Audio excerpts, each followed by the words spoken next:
Kung sino man ang nakapagparamdam sa iyo ng ganyan, sana naman ay matutunan niya na hindi basta lang ang iyong halaga.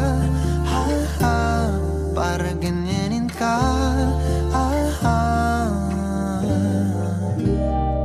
laging binabalewala. Siguro naman iyong napapansin kung paano tratuhin. Kung ako pa yan, di ka gaganunin at ika'y mamahalin na ng tama at yung madarama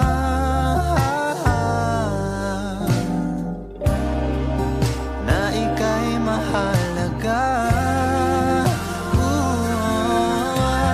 Di ka mahirap mahalin.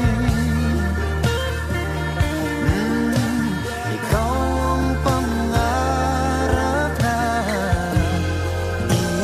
ibigin. Ito ka na lang, sa'kin ka na lang, oh baby. Ito ka na lang, sa'kin ka na lang, oh baby. Yeah.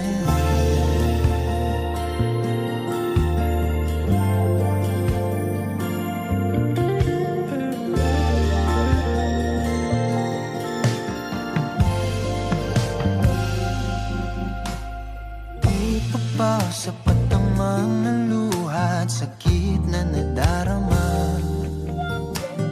Bakit pa kailangan magtiis kung hindi ka na masaya sa pagmamahal niya?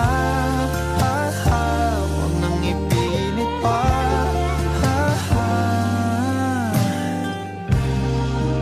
Ang sarili sa kanya.